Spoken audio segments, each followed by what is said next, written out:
Welcome, everybody. We'll get started here in just a couple of minutes. So we let everybody get inside the meeting room. Happy New Year to everybody.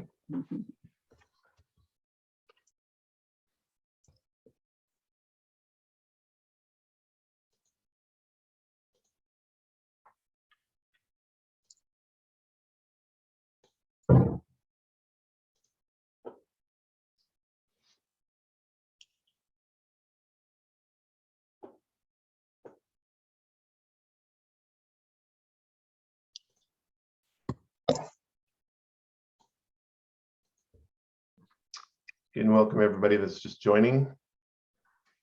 We'll get started here in just a second.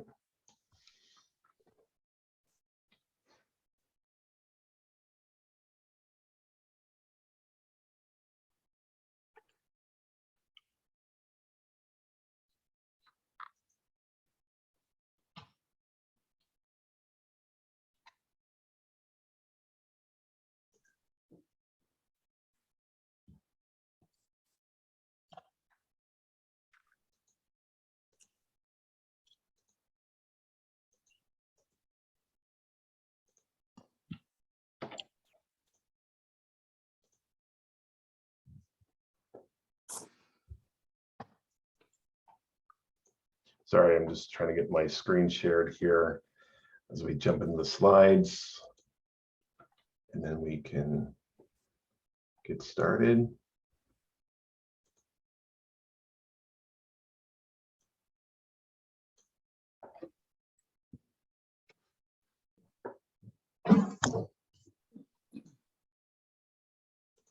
All right, so you should be able to see my screen. We'll go ahead and get started.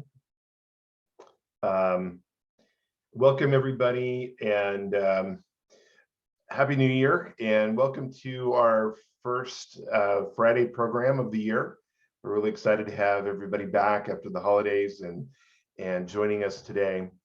And so just a couple of things about some upcoming events that are happening. We have a couple of gatherings that are happening in Boise in February that's coming up, one on the 1st, and then another one in Eagle on the 24th. And then on the 11th, we do have our Friday program, which is 7 steps to mastering the 30-minute coaching session. And so we're really excited about that session that's coming up.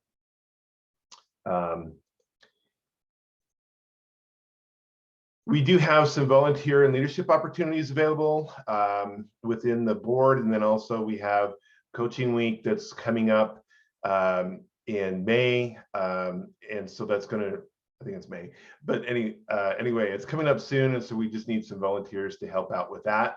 And so you'll be hearing a lot more about Coaching Week coming up in the next couple of months. And so we're really excited to participate. As you know, ICF High Country, we've been doing that for the last few years, or several years, I guess, and had a lot of success, a lot of participation. And so, but it does take some effort, and we are looking for people to help us out with that. Todd, can you just say 2 sentences on what the volunteers would be required to do? Yeah, so just helping coordinate, getting things set up, and helping during the coaching week as far as like during the sessions, because they are virtual sessions again, and just putting things together, getting the word out, that type of stuff. Patricia will be leading that this year. And so it's just helping out with that. And then also other positions on the board, such as programs, which Stacy has puts together these programs. And then we also have like a communications position as well. So those are the things that we're looking for. Thank you. Does that answer your question, Chris? Yeah, I was just so that people on the call know what kind of things that we're looking for. Just volunteering is one thing, but it's helpful to have a bit more specificity. Okay, thank you. Just a reminder about the CCEUs. you, as all of you have registered online for this session and watch it from start to finish, there's a survey at the end. It'll also be sent out an email that you can take and then enter in your email in that survey. And then that way we know that you want the CCEU credit. And that will be emailed to you after you complete the survey. After our session today with Jennifer, we will have breakout rooms and opportunity to network, introduce yourselves, where you're from, get to know each other a little bit, but also there's this question which Jennifer will talk about at the end of her session today. So without any further ado, I'd like to just introduce Jennifer Starr, who is our presenter today. She has been coaching and training coaching and mentoring coaching for over 20 years.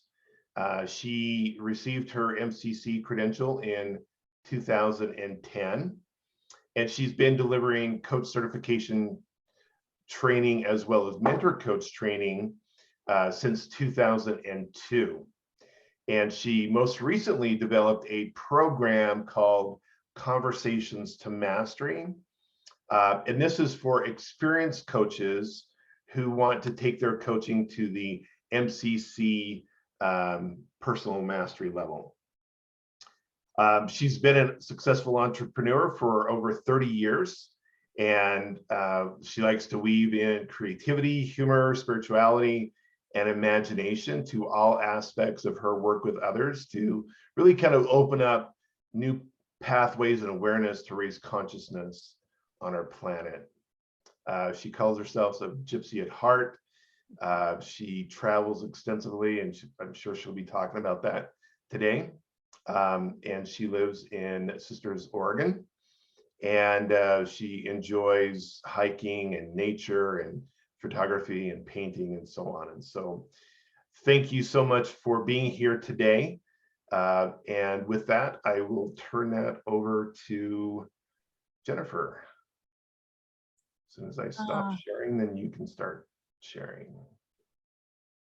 Thank you, Todd. It always sounds different when someone introduces me than seeing it in writing, so thank you. One of the things that got me excited about being here today is that with the pandemic going on, I decided to hit the road in an RV over the last couple of years and just explore. And what I was able to do this last fall was travel into Idaho, Eastern Washington, Montana, Wyoming, Yellowstone, and it was just amazing. And 3 weeks was not long enough, so I'm coming back. And so now I have a reason to connect with coaches. I've been connecting with other groups, and now I get to connect with coaches, I'm hoping, again. So thank you for having me. And I'm going to just share an introductory slide here about what, see if I can get this on display. Oh, excuse me. We're going to go back. There we are. We're at the beginning. So why are we here? What I've always been attracted to through all of my work as a coach in the last 20, 25 years, I was coaching before I was credentialed. Grateful to be credentialed. And the notion of true partnership and authenticity as a coach partner has always been a strong point for me. So when I am working with my mentor coachees, it's really about how do you stay within the framework of the ICF Core Competencies, because they really work, while also being able to be absolutely who you are in your unique expression as professional coach.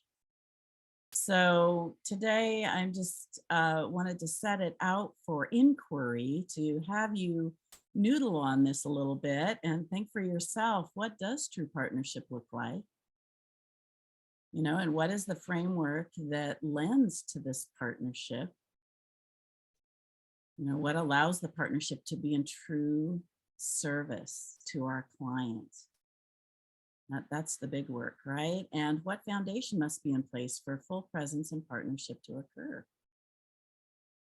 And thinking about, many of you have done this for a while, and some of you are still trying to find your authentic voice as coach. How are we showing up authentically in the moment in the session?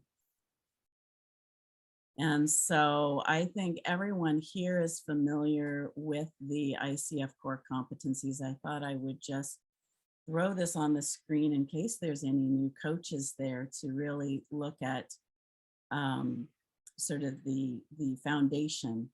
And when the current core competencies came out in 2019, I really appreciated the specific categories of foundations, creating the foundation first, and then co-creating relationship, which in my world is the foundation, alongside the ethical practice and coaching mindset. And how I like to visualize this is like the bookends. We create the foundation that's strong in each and every session, but also in our engagements with our clients and organizations. The communicating effectively piece is really exploring. It's more freeform. It's more my zone. That's where I love to be. And then facilitating client growth is how we anchor that so that the exploration really gets integrated and the movement forward really gets to happen. And so this is how Jennifer sees the layout or the framework. So, and we're familiar with the competencies. Is there anybody that, well, before I do that, let's do this. I'm going to be going into a demonstration here shortly. I'm going to have you be thinking about these things. So I'll share this again in a moment. What is it that you're here for? What are you most curious about, and what are you wanting to learn as you're watching an experienced coach? Put in the chat pod if there is something in particular you're really curious about or wanting to know more of. Maybe even something about the competency. What's an example? Or, how does it look?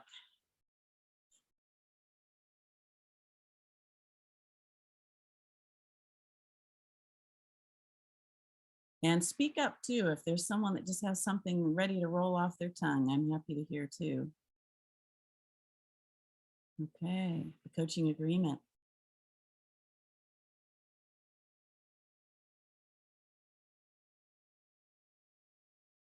So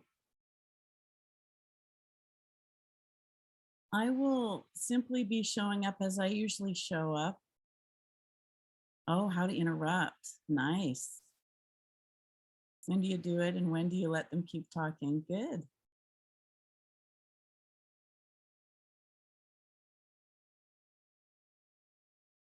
Yep. This goes along with partnership and agreement. Yep. Beautiful.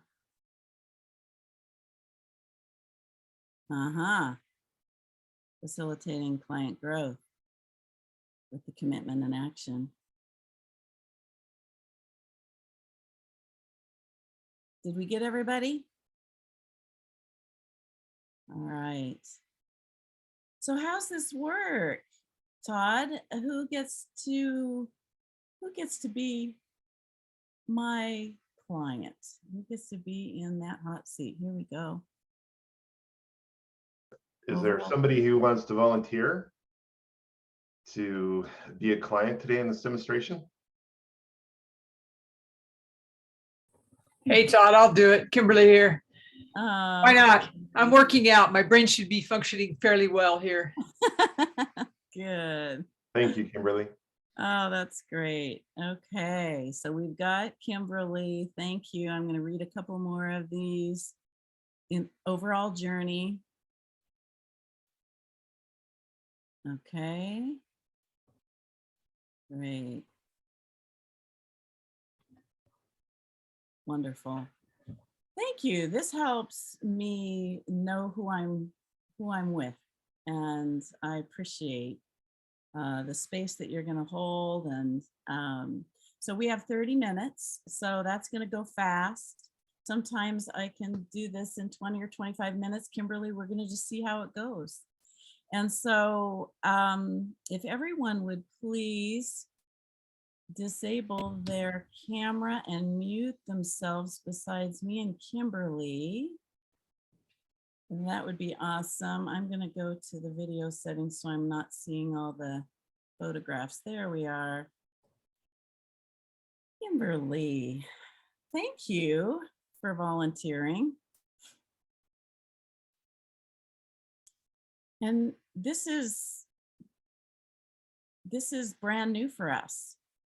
This is our first moment together, Kimberly. So what do you need me to know about you and how you would like to be coached today? Well, Jennifer, thank you so much for making the time, and I'm excited to talk with you. One thing I would like to ask you, not only as a client, but as a coach, is from a perspective of those initial types of things, like, how long is the gap between, let's say, you just met me, but now you want me to sign up maybe as a potential coaching client with you, or maybe as a mental coach. What is that? How do you close that? Like, that's one thing would be fun to model, in addition to some other things that people have brought up here. And I'm also in the process here of just changing my view real quick so I can see you better. You're changing your view. Guess what I didn't do with everybody? I didn't share the PowerPoint. To be thinking of. Just pay attention to what you're noticing about the partnership and the framework. What catches your attention? What are you particularly curious about? And what are you learning that you will try out in your own practice? That's going to come later. So did everybody have a chance to just kind of get a sense of these questions? And you too, Kimberly, you don't have to think as a observer. You get to be fully in there, so you don't really need to think at all. I'm going to move the screen. Okay, let's pull that curtain around us so it's just us. What do you need to get started in a coaching session? Do you need a moment? Well, in neuro coaching, one of the things we like to do is we do yawn and stretch. So I love to do that. It's a little strange, especially when you're being recorded and people are watching you yawn. It's like a monkey being like wide open mouth, but we can do a yawn and a stretch, which kind of puts us in a place of relaxed, mindful awareness to begin our session. Thank you. Thank you. You take a deep breath with me as well.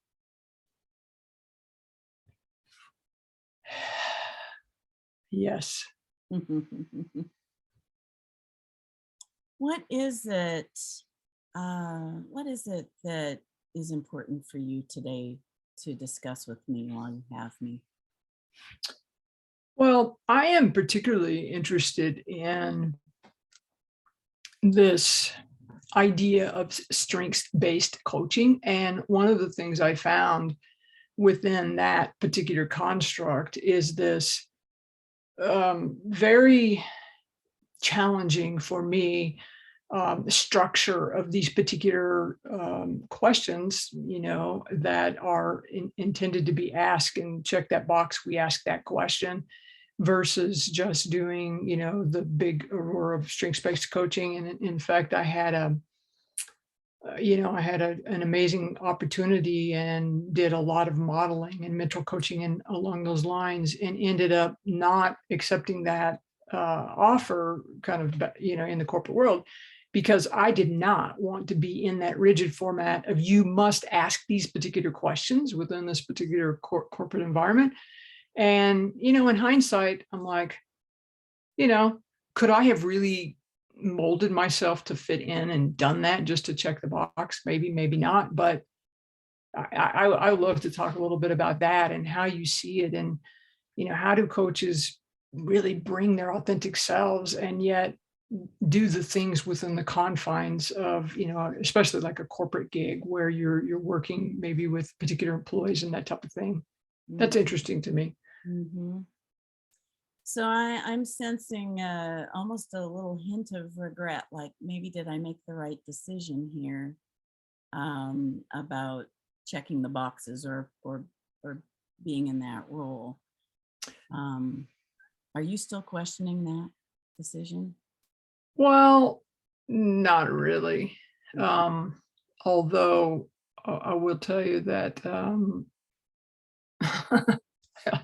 and everybody on this call basically knows this. I haven't been doing a tremendous amount of coaching because I decided that if I couldn't do it in that particular capacity in the big corporate world, that I was just going to do other things, volunteer things, and play music and hike and whitewater raft and do all those other things, which is fine, right? But do I sometimes think could I have done that and really like launched this big productive coaching thing in the corporate world? Yeah. Wow. And so it sounds like there was sort of a target, it almost sounds like there's just two possibilities here, to do what you're doing and to go into that big corporate arena in a structure or a form. What excited you the most about the strength-based coaching? I love that question. Initially, I was super excited about it because I saw in my teams, my engineering leadership, I saw that, as a leader, when I was able to kind of bring forward the strengths of my team, that, wow, I mean, they engaged, they blossomed. I mean, they were just a powerhouse performers. And so I wanted to look at that in terms of performance coaching and how it was a tool, to bring forth their strengths, to help them think about their strengths, in addition to the shadow side of the strengths. And I was excited about that just as a tool for productivity, engagement, high performance, those types of things. It was exciting to me, but realizing it's not the only tool, but it's a good tool. Right. And so when you were speaking and you kind of came alive there for a moment, it sounded like you were speaking from someplace that wasn't an intellectual thought. You were actually experiencing it again, the excitement. I would agree with that. What was it that changed for you when you were able to realize your own strengths? Well, it was a very long time ago, and I realized that I have, this teacher pioneer mentality. And once I started leveraging those strengths, I think my performance and my just recognition, even outside of very specific metrics in the corporate world, it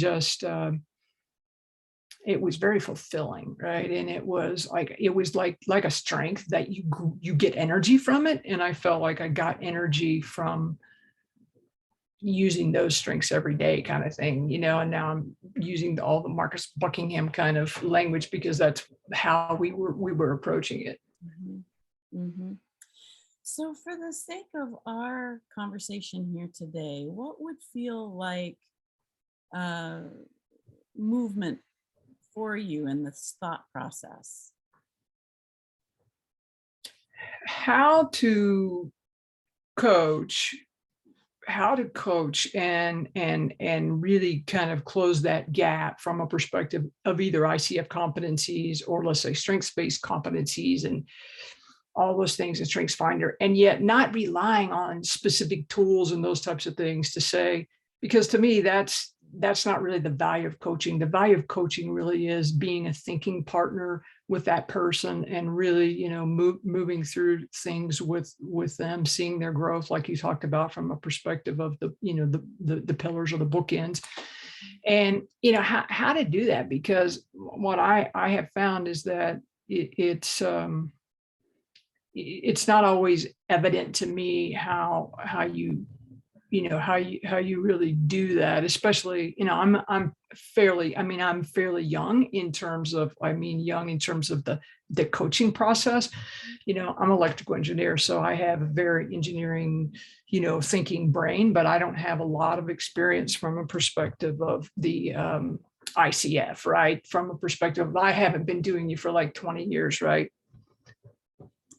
So what occurs to me is how authentic you're being right now as you're saying what matters to you. And that, yes, you have a certain way of being in the world from your past history. You've got experience. But there was something that really lit you up here. And so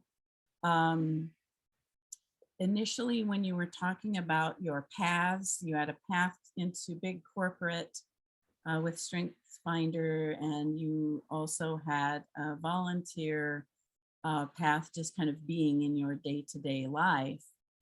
What do you really want? What do you want in your heart?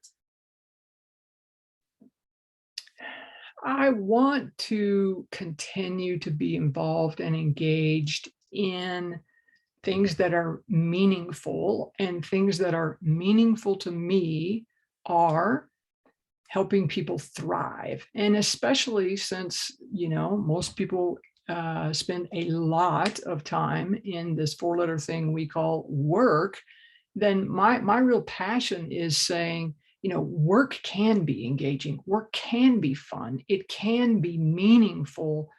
You can find, you know, purpose and, you know, mastery and autonomy in work, and then helping organizations to really, and leaders to embody that. So along the lines of helping, you know, leaders really be better coaches with their people. I mean, I'm really passionate about that. Wow. Yeah. You know, I think it's a useful thing that we can use in our world. Mm-hmm. And how do you thrive, Kimberly? Yeah, he must be an MCC master coach. That's it. Well, I like to work out, and usually I didn't know I was going to volunteer today, by the way, but if I had to, I'd put like a shirt on and maybe like comb my hair here a little bit, but good, it's being recorded. I like to play music, and I like to do whitewater rafting and hiking, and I mean, for me, you know, that is fun, and yet I also like to be engaged. I like to, I'm on a couple of boards. I like to be engaged with people that are, again, you know, doing meaningful things in our world. Mm-hmm. Yeah. And just speaking from your own experience, what are you noticing right now is important to you? What am I noticing that's important? What are you noticing internally as you're sharing with me? Well, when Todd introduced you, I thought to myself, I really like Jennifer. I feel like I have so many things in common with her. And yeah, I'm like, yeah, I would like to talk to her. So then when no one volunteered, I said, good, I'll talk to you right now. So you're right now, what are we doing together? What's going on for us? I think what I would describe this as is a first conversation, kind of building rapport, right? And that's like that the very first conversation, right? Way before the agreement, way before we're just kind of getting to know each other a very little bit.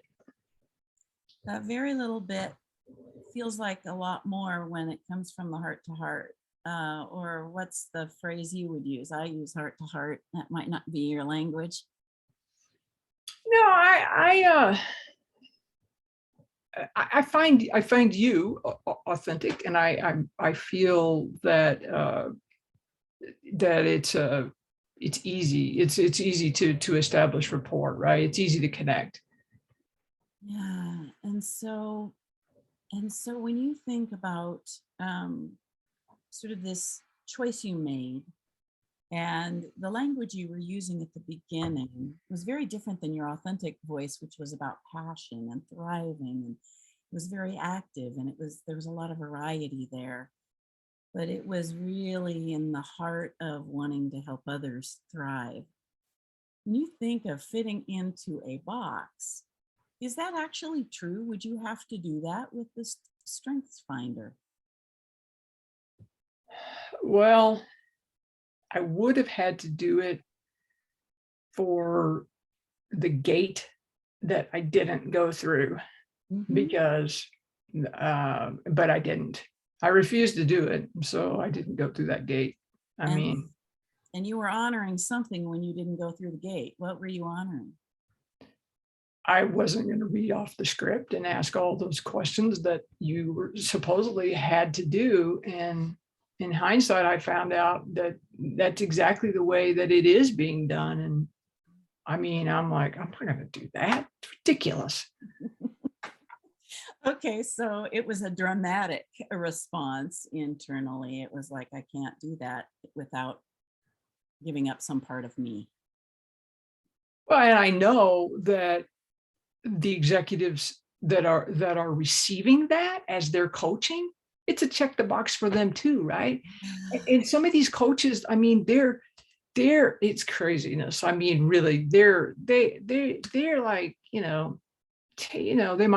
they might coach for like, 1 to 6 hours, and they get $10,000, but the person that's receiving that coaching, it's completely meaningless to them. And that's what I said, no, I'm not going to do that. I am not going to do that. I'm not going to go check the box and say I'm going to do this just because, I can make $2,000 an hour. I'm not going to do it. So what is meaningful to you, in your words?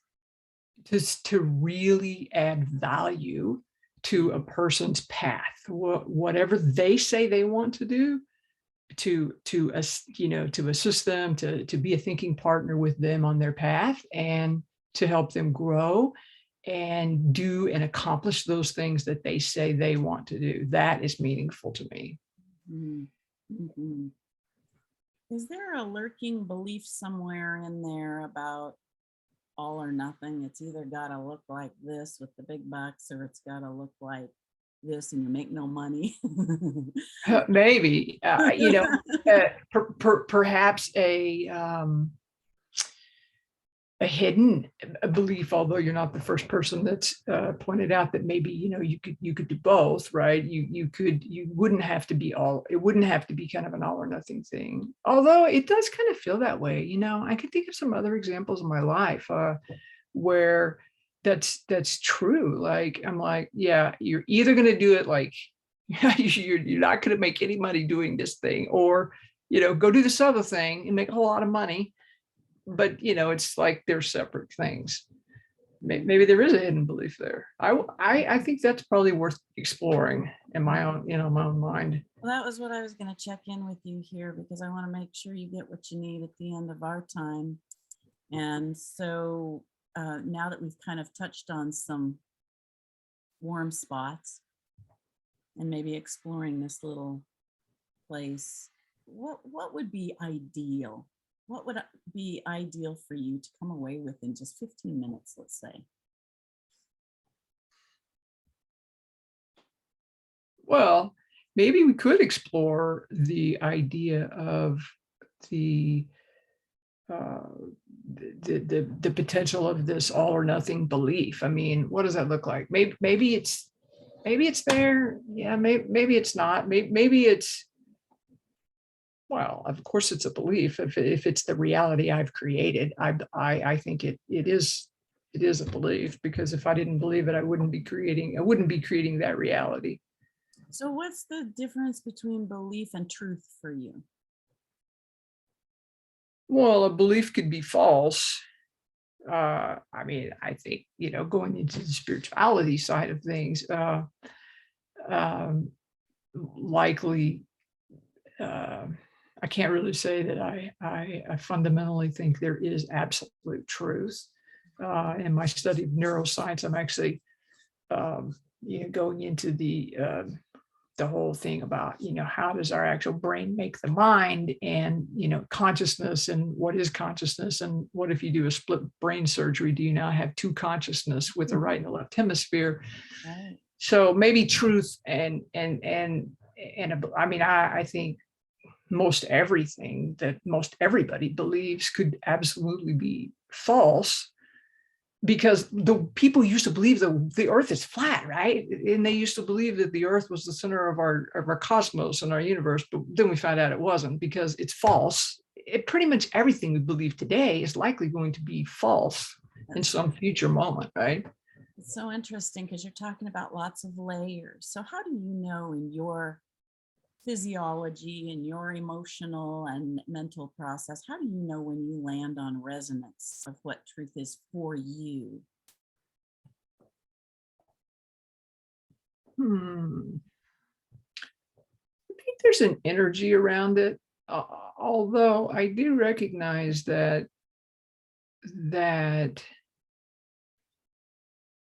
it could be a transient type of thing. Like you could get really energized in a transient, and I mean that from I'm electrical engineering now, like a transient meaning like a spike in a signal, right? It could be a transient. It's like a spike in energy level around that. And by transient, I also mean that it could be something that is temporary, and that you could, for a time or a period of time, you could have a lot of energy and interest around that, but then it could just move on, and then you go, and then you have it around some other thing. It just occurs to me as you were talking about meaningful, really having meaningful coaching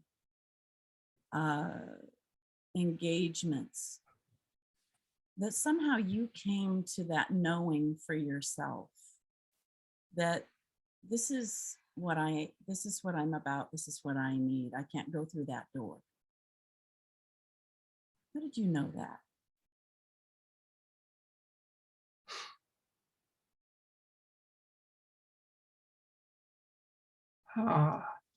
That is a really good question. How did I know that? Wow.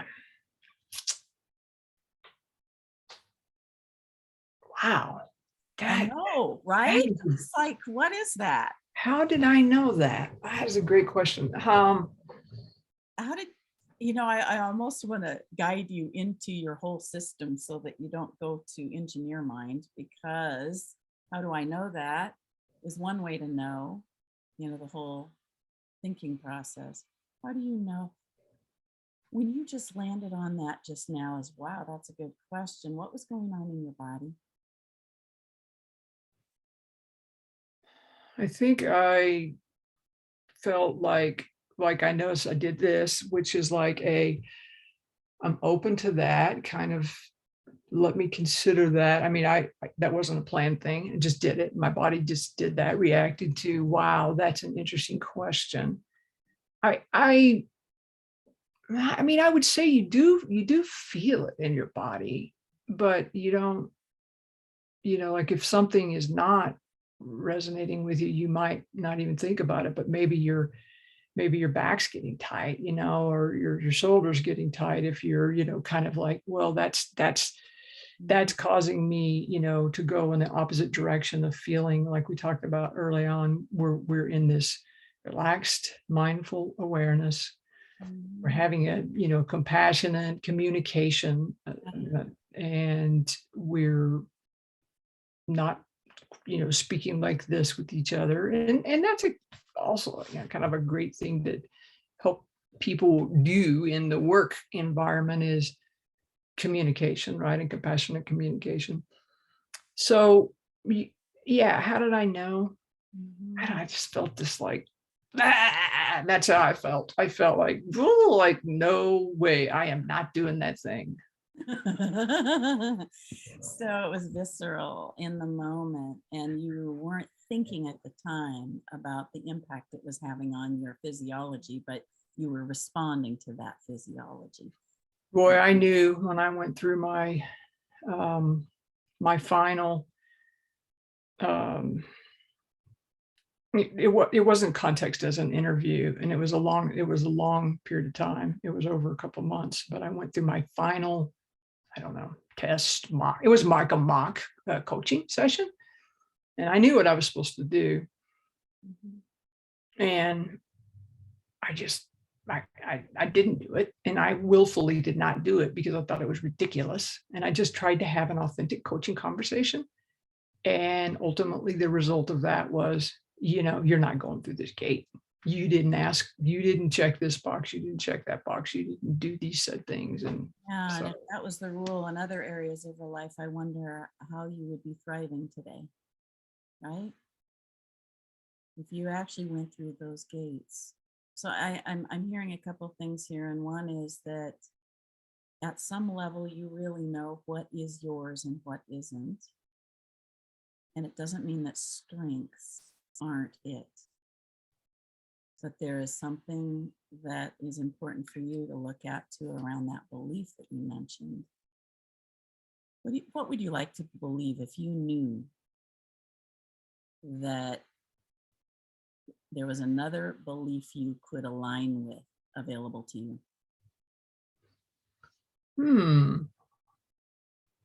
what would I like to believe? I would like to believe that there are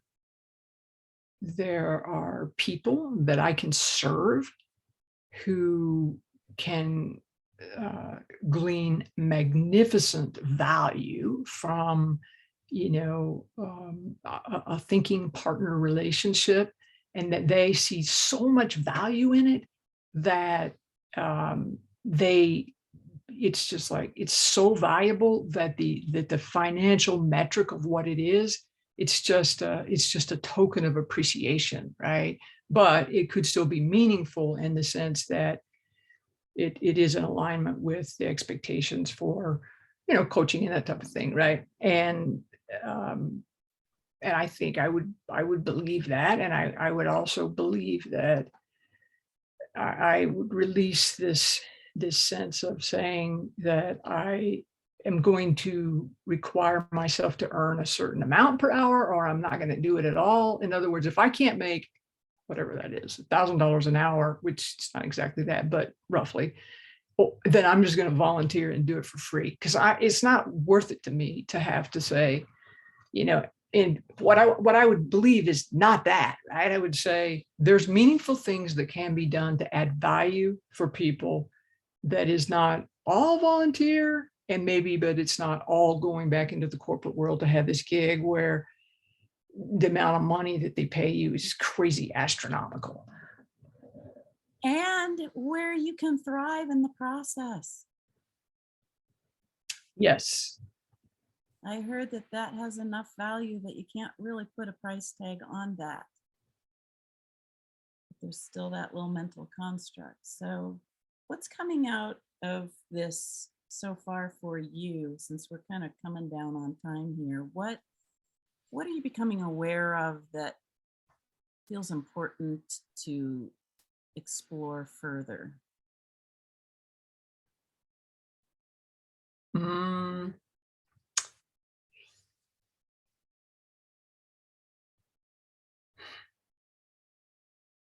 Maybe the all or nothing, belief, and try to ferret into that a little bit to try to, see maybe where some of the underpinnings are, a little bit of that. I don't know. It's not exactly coaching, but one of the things that's coming to mind is, I'm not sure I'm a very good volunteer coach for your session today, although you are quite a magnificent coach. What makes you say that? Well, I just think that, if I'd have been thinking that I was going to be your volunteer, I would have had a topic. I would have said, we're going to coach on this, and we're going to do these specific things. And I'm going to make it easy for you, which I didn't really try to make it hard, but I don't think I really came with a good topic. What was the topic today? Coaching and being authentic, bringing your authentic self. So that's And good. what's the outcome you're going away with here? That, yeah, I could probably benefit from some good mentor coaching with you, and yeah. How are you experiencing it internally right now? This little walk we've done in a few minutes. It's just hugely real. I mean, you have asked me some questions that, as we say in coaching, when someone typically, looks up and to the right, they're like, oh yeah, that's a good question. Yeah, that means you're with them. You're not just asking questions to check the box. You're with them. You're in that moment with them.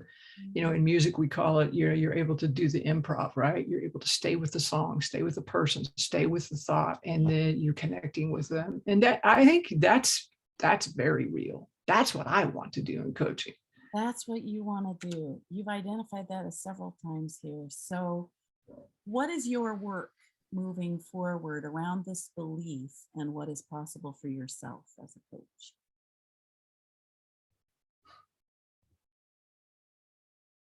I'm not sure.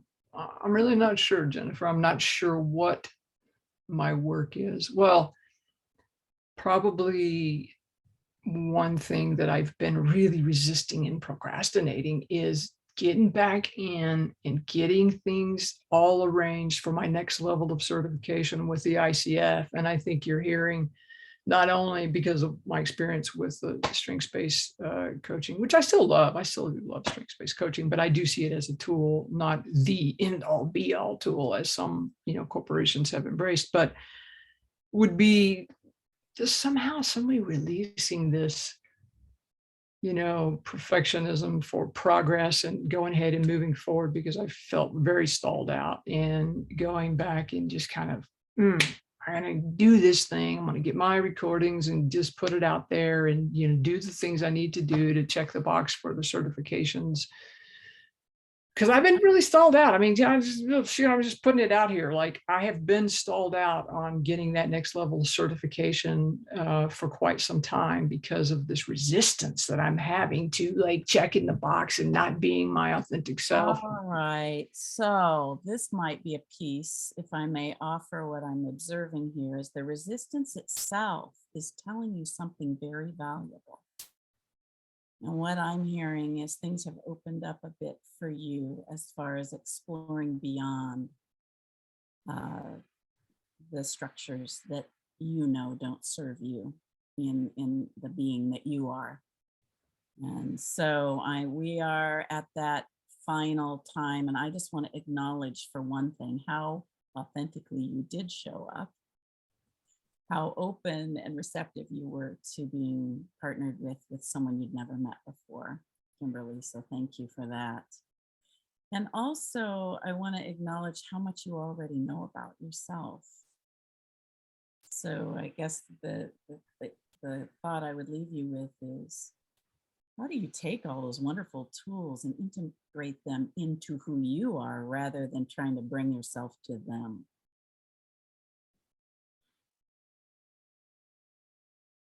Anything else you need to say to feel complete today? Oh, wow. A huge thank you.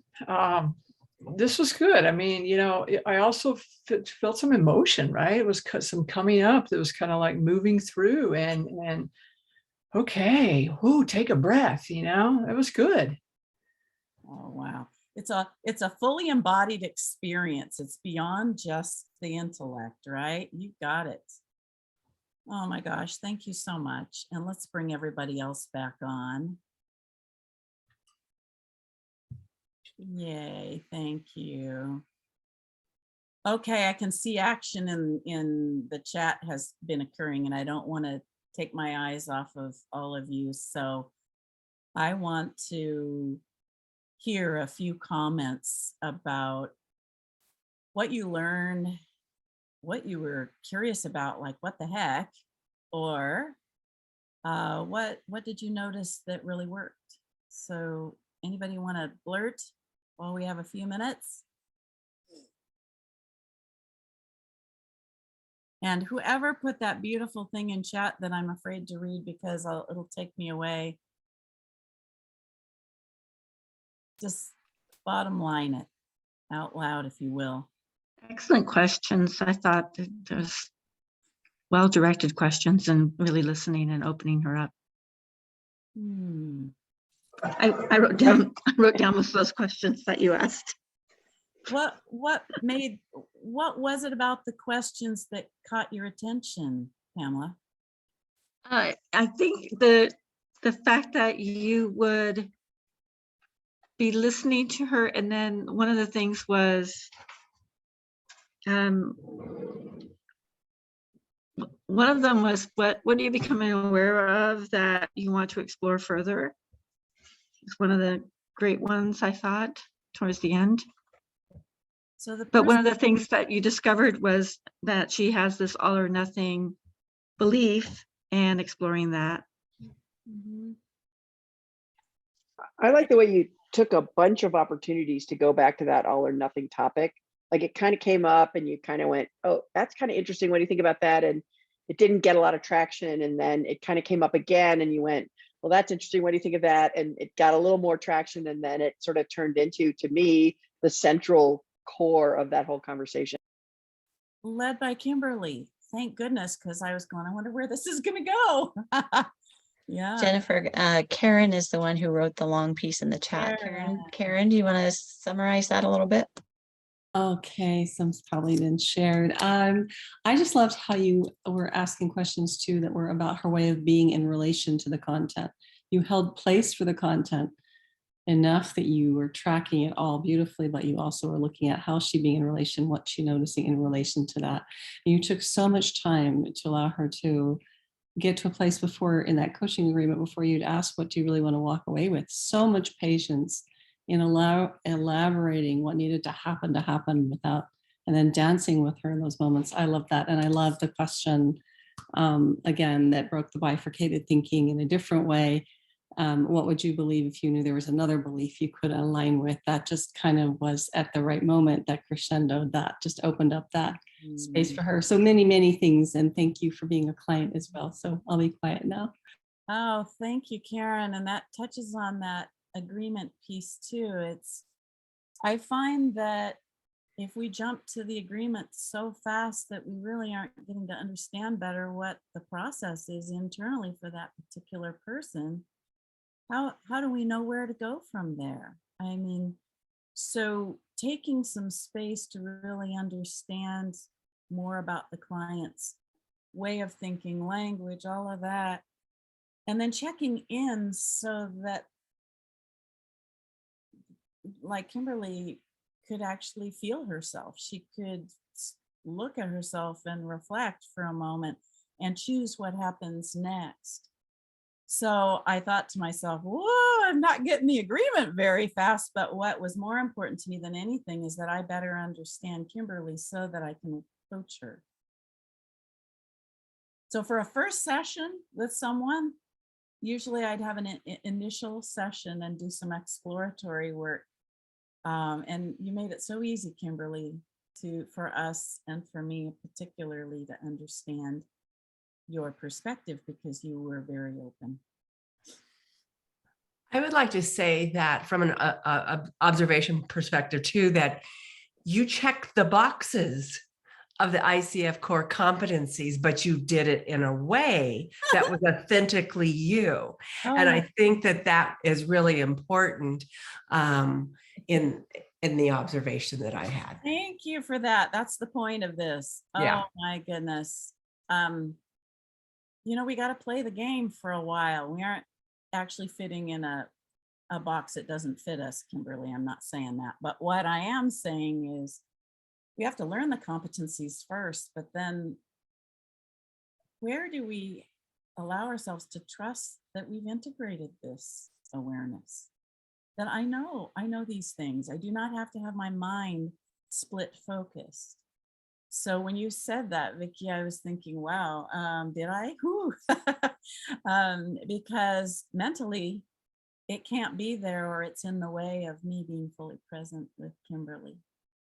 And really, Jennifer, There's a comment and a question in the chat. The one comment from Hillary is a perfect example of why scripted questions may not serve the client. Yes. And then a question from Caitlin. I'm curious how you might navigate when someone keeps saying, I don't know, and there's more resistance to learning about their way of thinking. I love that one. And there were lots of little clever tricks when I was learning to coach, but what I found is most important is just deep curiosity. You know, I notice that there's a pattern of you responding to I don't know. What's actually going on for you right now? And just shut up and listen and really better understand. And when people get uncomfortable, they're going to go into a different place. They're in a protected place when they're buying time or they're buying space. It's like, oh, I can't go there yet. I don't know is safer. It doesn't mean they're not thinking about it, but what is going on for you opens it up for them to be at choice. And I think I need to be quiet here soon, right? When do we go off into breakouts? Remind me, I think. At 22. 22. Yeah. Oh, good. Okay. I do have a question, Jennifer. Yeah. I'm kind of curious. I mean, when you had asked the question, like, how do you know? And it really evoked this reaction in Kimberly. And she was thinking, but you interrupted that space. Mm-hmm. And I was just wondering, curious as to why, why interrupt that space and not let her just kind of come up with that answer? That's a really good question. That was a risk. Sometimes my gut instinct says she's going to where she's already gone before. The thinking is what I already know. And whereas I was really feeling from her something deeper wanting to happen. Like I want to be true to myself. I don't want to, whether it's either or not, she was in a place where thinking it through was not gonna do anything different than it already had. So it was a risk to cut in and have her look internally at the responses, which are still her. She's still doing the observing and it's still her experience. But for a moment, the interruption it helps her get out of a traditional place of going mentally into, another place. And she gets to define what that is. I didn't say, what are you noticing in your body? What are you noticing you're feeling? It was more like, what are you noticing? She's the one that actually was willing to go there, which was a lot of courage to do that. So that was beautiful. Yeah. And I know some of you need to jump off. I just want to say to all of you, thank you so much. Before there might be another time for another question, but before we go there, I just want to make sure you go away with something. That question, you might want to self-reflect on what is new for me today that emerged. What am I clearer about what I want as a coach? And I'm paraphrasing. And what will I be working on in my own practice? And so I noticed a couple chats where people needed to leave. So I wanted to make sure that was up there. And I'm going to take that down. If anybody wants me to put that back up before you go into your breakouts, I will, because I know you're going to need it. Actually, I should just copy and paste it. Why don't I just do that? And that way you have what you need to take with you. And everyone, there we go. Okay. So we have a few more minutes before breaking out. What other burning questions or comments or curiosities like Todd? have a Thank you for quick that. question, Jennifer. You know how you were checking back in throughout, okay, I want to make sure that we're working towards your goals and how are you feeling or what would you like to focus on now? I know when I've been coached a couple times and the coach asked me those questions, there's a part of me that's like, I don't know, you know, and I want the coach to feel like it's going well, you know, it's sort of that whole element going on. And then as a coach, when I do that, I'm wondering, okay, what if they say to me, no, this is completely off base. So I think it's important the checking in. Yeah. I just wonder if you could speak to that a little bit, that kind of the asking that direct of a question, is this, are you getting out of this what you want? It's a big question. Yeah, I don't think I would even ask that question unless I had understood what it was that they really wanted here. What I didn't get to was the success measure for the session itself. I was starting to go there when, how do you know when you're resonant with truth or your own truth or whatever? And I meant to ask that. So it makes it easier to come back around and say, you know, where are we right now? Because that question you ask is very pointed. Yeah. It's really great if the client comes with the topic, comes with the outcome, they already know what they want to go away with, and it's a different story, because then when I check in midway, I can say, you know, this is where you said you really wanted to go when we started. What are you noticing now that's going on for you that's really important to remember or to be with? And where do you want to go from here for our topic? And if it's something that shifts a little bit like Kimberly's, like, let's explore the belief, then it's like, okay, then you check again, you know, what is it around that you really want? And how will we know that we're making progress here? So it's really all led by the client, but it's facilitated by the coach. That's why I like to think of the bookends being more the coach as facilitator role, and the middle section about exploration is that fluid exploration piece that where I'm willing to go into the unknown with my client. We're both going to go there. It's going to be kind of uncomfortable sometimes, but that place, it's not just as easy as a third of the way. It's not like that. Sometimes it takes 15 minutes to get to an agreement. It takes 5 minutes of exploration before something goes, and then there's an obvious movement. In the facilitating growth competency, what I think is really important that sometimes gets missed in the people I'm listening to is, because it also is related to evoking awareness, is having the client self-reflect and integrate their learning before you go anywhere near a planning or action piece. And how that can sound is whatever's natural, but for me, I'll say, let's check in here, or what is it that's come up in our conversation that is really important today? So I get to hear with my own ears, they get to hear with their own ears what they're going to say. We know what the priorities are, and I might say, what else? And what is it you really want to hold on to here that's going to serve you?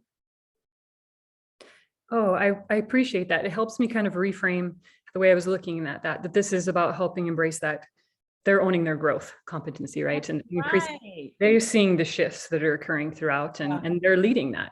That's you got cool. it, Amber. It's like when they can articulate it in their own voice, they're integrating it. When we're offering it, they're listening with their ears, and possibly they're listening with more of their being, but we don't know that. But if they're saying it aloud, we know that it's theirs. And then the natural questions that just come out, where they keep their autonomy in their choices, is what's natural for you next? What are the next steps? What are you going to do with this awareness? Yeah.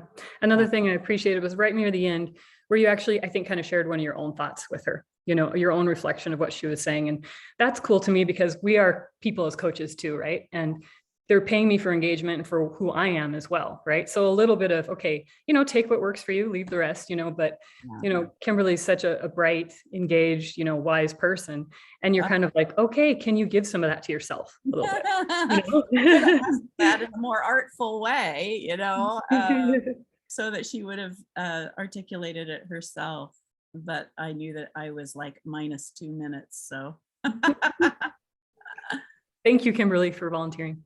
Oh, yes. Anything else? I'm kind of, I'll be quiet. I'm going to let that land. Anything else?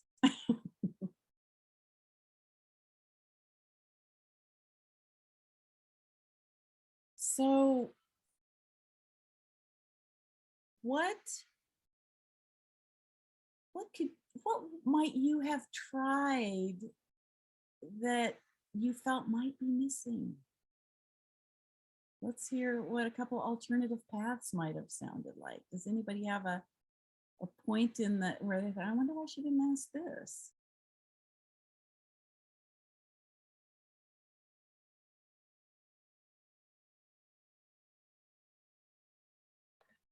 I was wondering if you were going to ask her if she had considered using the strengths-based coaching in a private environment rather than necessarily corporate. Oh, good. That is classic, because you are very, very observant, because my gut said to ask that at one point. And then I thought I might be leading a little bit. So I took a deep breath and paused and asked her what she wanted in a very open, general way. But boy, you're right on it, because there was, again, that would have addressed the either or perspective. Have you ever thought of? That's a perfectly valid question to ask. It's not leading the witness. Well, you will be, the coach determines whether it's leading or not, in the sense of what's your agenda, right? If you ask the question with no attachment and say, I'm just curious because that came up for me. In fact, Kimberly, I have to be really transparent and say, I did strengths finders for a little while. I can't even say it. It's like a tongue twister for me. I use it all the time, but in the notion of strengths and keeping the focus on strengths, and I don't use the formula, but I often speak to strengths. So there was an agenda in my mind of, oh, Jennifer, aren't you smart? You found a way to integrate this without having to sell your soul. Well, the truth of it is I had to self-manage in that moment, Pamela. So you were right on it. If I would have had an unconditional thought of curiosity, which was, well, it seems to me that you could somehow use this individually. And there's nothing that comes next because you're truly curious. It is not a leading question. Okay. You get the difference. Yeah, I think I had to hold back that one. Anybody else? This has been a joy. Thank you, Kimberly, for the honor of being your coach today, and for all of you. And I want to just share one little quickie before I give the baton to Todd, and that is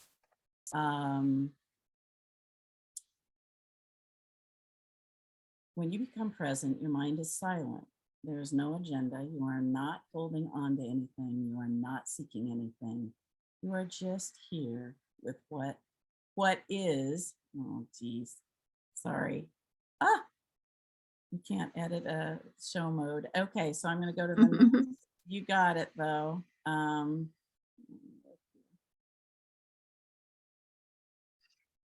going to just go in and give you what I got. Upcoming opportunities. In case you're interested in continuing education that has a focus on presence, partnership, authentic coach voice, here are some options. The Conversations to Mastery that Todd was saying, we just decided to postpone it because of the new coaching education structure so that we can maneuver that. So we will have a spring offering for Conversations to Mastery, but you can read about us here. Invite Change is the school of coaching and leadership development that I teach the advanced courses in.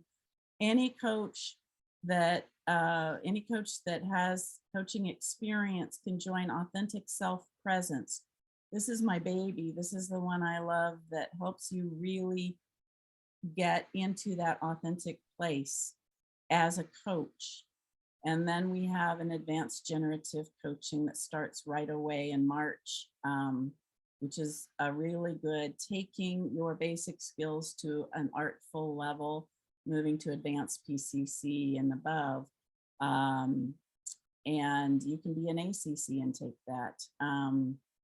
Certification for mentor coaching. Also, any certified coach can do this. And I highly recommend it if you're interested in another avenue of income and giving yourself the big challenge and rigor of learning as you grow as a mentor coach. So thank you again, everybody. I went over, Todd, sorry. That's okay. That was beautiful. Thank you. Thank you, Jennifer. Thank you, Kimberly, for participating as well. Really appreciate this demo. It seems like the demos, you know, when we have our Friday programs, the demonstrations are quite enjoyed, I find. So there is a survey in the chat. Again, we'll email that out for you as well, that gives some feedback on our session today. Really appreciate your feedback on each of our sessions that we have, and also allows you to get emailed for your CCEUs. We're going to go into breakout groups. Patricia's going to put us in groups. So introduce yourself, where you're from, and then I'll broadcast the that question that Jennifer is proposing that we discuss about focusing on what we're going to take into our practice. So thank you, Jennifer. You are free to go.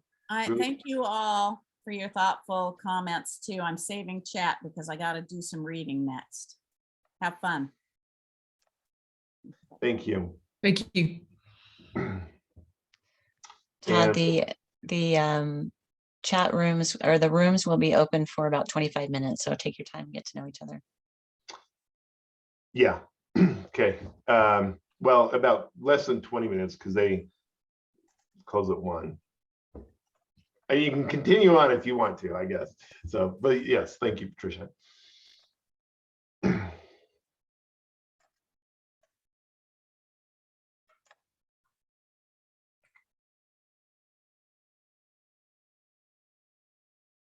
And Patricia, if you'd stop the recording.